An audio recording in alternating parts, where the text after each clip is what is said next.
Okay, so you've heard about a million different side hustles, right? It's pretty overwhelming. Well, this explainer is going to cut through all that noise. We're going to give you a super simple framework to figure out what's actually right for you right now. And really, it all boils down to one simple question. Are you playing for quick cash, or are you in it for long-term wealth? Yeah, if that quote hits a little too close to home, trust me, you are not alone. That pressure is so real, right? You need money now just to get some breathing room, but you also have this nagging thought about building for your future. But here's the good news. The right strategy can actually help you do both, and you can start today. So let's get real for a second. Which one are you? Are you a chaos builder? You know the type, jumping from one shiny new idea to the next, never really getting any traction. Or are you an empire builder, someone who picks a path and actually sticks with it? Look, if you want to build a real empire, not just a graveyard of half-finished projects, then you are in the exact right place. Let's dive into the blueprint. Okay, first up, let's talk about the sprinter's path.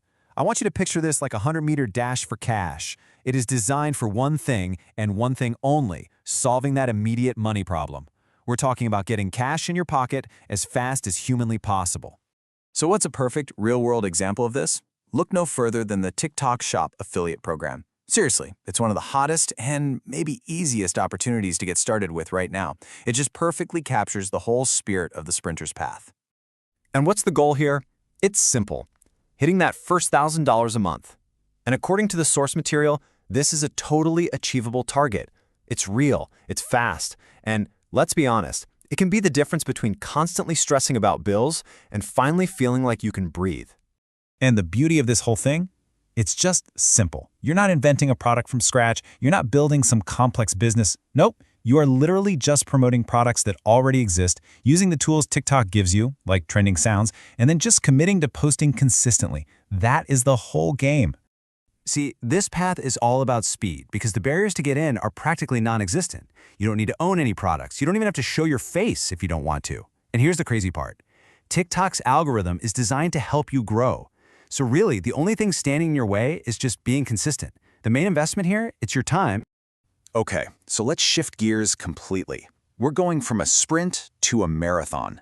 The marathoner's game, this is not about paying next month's rent. This is about building a real, valuable asset, something that's going to pay you for years and years, creating what we all want, true financial freedom. And what's the ultimate marathon? It's building a personal brand. Think about it. In this game, the product isn't some gadget you're selling. The product is you. It's your skills, your story, your unique way of seeing the world. And this is where we get to a really powerful concept, the compounding asset. Unlike a quick commission that you get once and it's gone, a personal brand grows in value every single day you put work into it. That audience you're building, it becomes this incredible engine for long-term, reliable, recurring income. All right, but here's the catch. There's always a trade-off, right? This path requires some serious patience. I'm talking a lot of it. But the payoff, whoa, it's on a completely different level. You're not just earning a little cash, you're creating durable, stable income. You own the relationship with your audience, and you're building something investors actually see as valuable. Okay, so we've met our two contenders, the sprinter and the marathoner. Now it's time to put them head to head. This is where the choice gets crystal clear, because it all comes down to one critical trade-off, speed versus ceiling. Basically, how fast do you need to make money versus how much money do you want to be able to make? First up, startup time. How long does it take to make your first dollar? Well, the sprinter path, you're out of the starting blocks almost instantly. You can start making money fast. But the marathoner, that's going to require a serious warm-up. You're laying a foundation, and that just takes time. But here's the other side of that coin.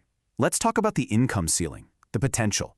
That fast start for the sprinter, it comes with a pretty low ceiling. There's a cap on how much you can really earn. The marathoner, though, after that slow, patient start, that ceiling just disappears. It's gone. Your potential is literally unlimited. So this is it. This is the core decision you have to make. Do you want a quick start for fast cash, but know that you'll have a lower ceiling and less control? That's the sprinter. Or are you willing to have a slow start to build a lasting asset, knowing you'll have a super high ceiling and full control? That's the marathoner. And look, there's no wrong answer here. There's only the right answer for you and your situation right now. But hang on. This next part is absolutely crucial. Because it doesn't matter which path you pick, sprinter or marathoner, there is one universal rule that you have to follow if you actually want to succeed. And here it is. It's called the Simple Scales Credo. Commit to one target market, one product, and one channel for 1 year. 1, 1, 1 for 1 year. This is your ultimate weapon against becoming that chaos builder we talked about. You have to focus, one niche, one offer, one platform, and you have to give it a real honest shot for a full year. So what's the biggest takeaway from all this? Please, fight that urge to make everything perfect before you start. It's a trap. The real learning, the real progress, it only happens when you actually start selling something and get feedback from real people. That's how you figure out what works. It doesn't matter which path you're on. And so, we're back where we started. The question is for you. We've laid out the two paths. We've talked about that critical trade-off between speed and ceiling. The choice is now yours to make. So, sprinter or marathoner? Which path are you going to choose?